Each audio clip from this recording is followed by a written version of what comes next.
Dulu ada satu subjek di Al-Azhar namanya At-Tayyarat Al-Fikriyah Al-Mu'asirah, aliran-aliran pemikiran kontemporer dalam Islam, mengkaji satu masalah bahwa Israel tetap melakukan 5 hal untuk menunggu Mesias, juru selamat yang mereka tunggu-tunggu sampai hari ini. Karena menurut mereka juru selamat itu belum turun sampai hari ini. Yang pertama, semua Yahudi mesti kembali ke bumi yang dijanjikan Tuhan. Al-Ardul Mau'ud, tanah yang dijanjikan Tuhan. Itu syarat pertama. Maka pada tahun 1946 mereka pun beramai-ramai pindah. Hari ini 5 juta penduduk Israel sudah kembali. Yang dari Maghribi, yang dari Rusia, yang dari Europe kembali. Dengan syarat ibu, sebab mereka melihat nasab ini dari puak ibu.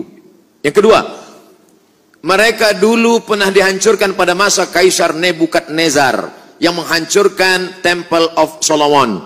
Maka mereka mesti membalaskan sakit hati terhadap Nebukadnezar. Kampung Nebukadnezar adalah Babel, Babilonia adalah Irak sekarang. Oleh sebab itu Irak mesti dihancurkan. Itulah makanya serangan kepada Irak ini terus bertubi-tubi hingga hari ini. Yang ketiga, bahwa bumi Palestina mesti hijau. Sebab syaratnya Mesias itu mau turun ke bawah kalau dia hijau. Agak-agaknya Mesias itu dari atas langit dia tengok, dah hijau atau belum? Bila hijau aku baru turun. Apa yang hijau itu? Itulah dia pohon gharqad, syajaratul gharqad. Dan itu ada disebut Nabi SAW. Apa kata Nabi SAW?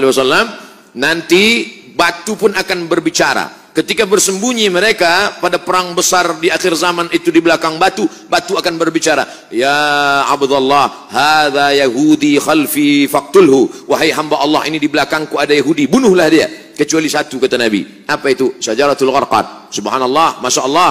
Bila kita sampai nanti, saya sampai ke satu kota yang dibelah menjadi 2, sebelah punya Mesir, sebelah lagi diambil oleh Israel. Saya tengok dengan mata kepala saya sendiri pohon-pohon gharqad mereka tanam menghijau seperti pokok pines. Lalu kemudian yang kelima, bahwa mereka mesti menguasai yang pernah dikuasai oleh Sulaiman dulu. Maka itu disebut dengan Great Israelian, Israel Raya, Israel besar.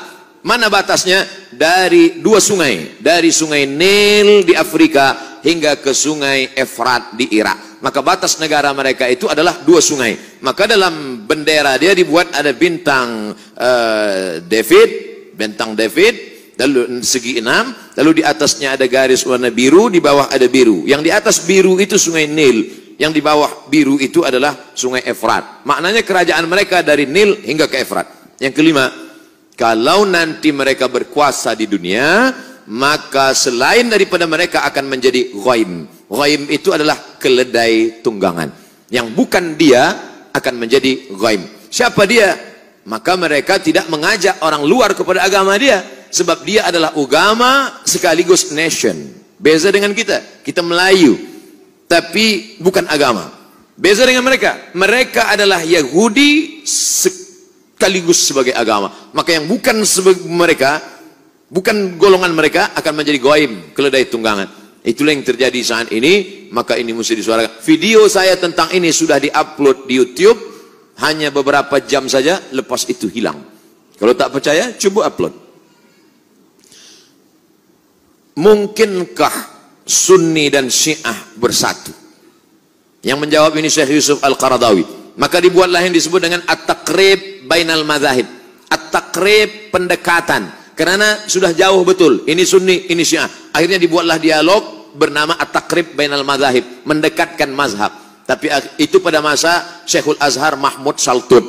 Berlanjutlah kepada Syekh Yusuf Qaradawi. Kata Syekh Yusuf Al-Qaradawi, akhirnya saya tak sanggup. Kenapa? Mereka mengajak Taqrib Bainal Madzahib, tapi sebenarnya mereka sedang melakukan tasyyi'us sunnah, mensyiahkan ahli sunnah. Di mana letak perbezaan kita dengan mereka? 5. Yang pertama, mereka berkata selepas Nabi SAW meninggal, dunia ini dipimpin oleh Sayyidina Ali.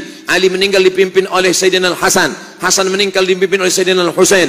Husain meninggal dipimpin oleh Ali Zainal Abidin. Ali Zainal Abidin meninggal dipimpin oleh Muhammad Al-Baqir. Muhammad Al-Baqir meninggal dipimpin oleh Ja'far Sadiq. Ja'far Sadiq meninggal oleh Musa Al-Kazim. Musa Al-Kazim meninggal oleh terus sampai ke bawah imam yang 12. Imam yang ke-12 sedang bersembunyi sekarang, belum keluar. Sementara imam 12 ini belum keluar, dunia dipimpin oleh wilayatul faqih yang sekarang dipimpin oleh Khamenei. Siapa yang tidak mengakui ini maka kafir. Itulah yang menyebabkan dia keluar daripada Ahlussunnah, karena Ahlussunnah tidak boleh takfir, mengkafirkan orang. Sedangkan dia mengkafirkan kita. Dua, selepas Nabi SAW meninggal dunia maka ada wasiat kepada Sayyidina Ali. Maka orang yang mengambil wasiat membatalkan wasiat itu berarti kafir. Abu Bakar dan Umar kafir. Makanya ada doa laknat sonamai Quraisy. Selepas sholat subuh mereka laknat, Allahumma la'an sonamai Quraisy. Siapa yang dimaksud dengan sonamai Quraisy? Abu Bakar Siddiq dan Umar ibnul Khattab. Wa ma Muhammadun illa rasul. Muhammad itu seorang Rasul SAW. Qad khalas min qablihi rusul, sebelum-sebelumnya Rasul sudah meninggal. Afa immata, kalau dia mati meninggal dunia, au qutila, atau dia dibunuh. Apa kata mereka dalam tafsirnya? Qutila, Muhammad SAW mati dibunuh. Siapa yang membunuhnya? Sammahuma, sammahu.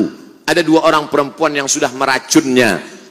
Sejahat-jahat perempuan adalah mereka berdua, sejahat-jahat lelaki adalah bapaknya. Siapakah dua perempuan itu? Aisyah paling jahat, bapak Aisyah Abu Bakar.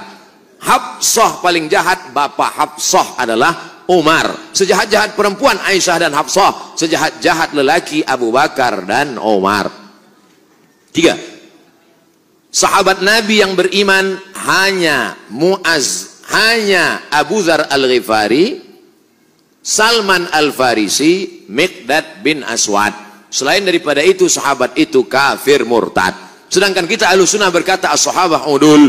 Abu Bakar Siddiq radhiyallahu an, Umar bin Khattab radhiyallahu an, Ali bin Abi Thalib radhiyallahu an. Sedangkan mereka mengatakan la'natullah alaih. Yang keempat, mereka berkata bahwa ada namanya taqiyah. Kalau kebetulan yang hadir ini ramai adalah Ahlussunnah wal Jamaah, maka ketika dia ditanya, engkau Syiah apa Sunnah? Dia akan berkata, ana Sunni. Sebab yang banyak ini Sunnah. Tapi kalau yang di sini yang datang adalah Syiah, ditanya, awak Sunni apa Syi'i? Ana Syi'i. Ini namanya taqiyah. Kalau yang kebetulan datang 50-50, 50 Sunnah, awak apa? Ana Sushi. Sunni Syi'i. Taqiyah. Dalam Islam tak ada taqiyah. Sedangkan mereka mengatakan at-taqiyah minad din. Taqiyah ini minad din. Siapa yang tidak bertaqiyah maka dia tidak beragama. Tidak beragama Syiah maksudnya. Yang kelima, mereka memahamkan ada akidah mereka disebut dengan mut'ah. Hari ini mut'ah luar biasa. Berapa banyak orang terkena penyakit. Seorang dokter medikal di Bandung, dia buat dalam buku, dia tulis buku itu.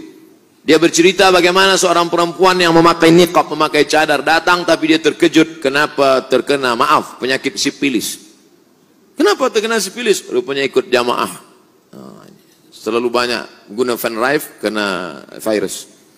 Oleh sebab itu maka kita tidak mungkin bertemu. Nata'awan fi mattafaqna. Mari kita bersama menjaga persatuan umat pada golongan antara Hanafi dengan Maliki, antara Syafi'i dengan Hambali, antara Ahlussunnah wal Jamaah. Tapi kalau sudah kepada Ahlul Bid'ah, maka dalam hal ini mesti, alhamdulillah, Malaysia merupakan kerajaan yang tegas dalam bidang ini. Saya amat sangat bersyukur kepada Allah, kerana dalam tazkirah saya mengambil fatwa. Saya ambil fatwa dari Selangor, saya ambil dari fatwa Mufti Johor. Saya ambil, bila umat bertanya, ini bukan fatwa Abdul Somad, ini fatwa dari bumi Melayu. Kenapa? Karena umat ini akan dijaga oleh ulama. Kalau ulama diam dalam masalah ini, maka habislah umat akan diterkam oleh serigala-serigala. Maka mesti dijaga oleh ulama. Wallahu a'lam bishawab.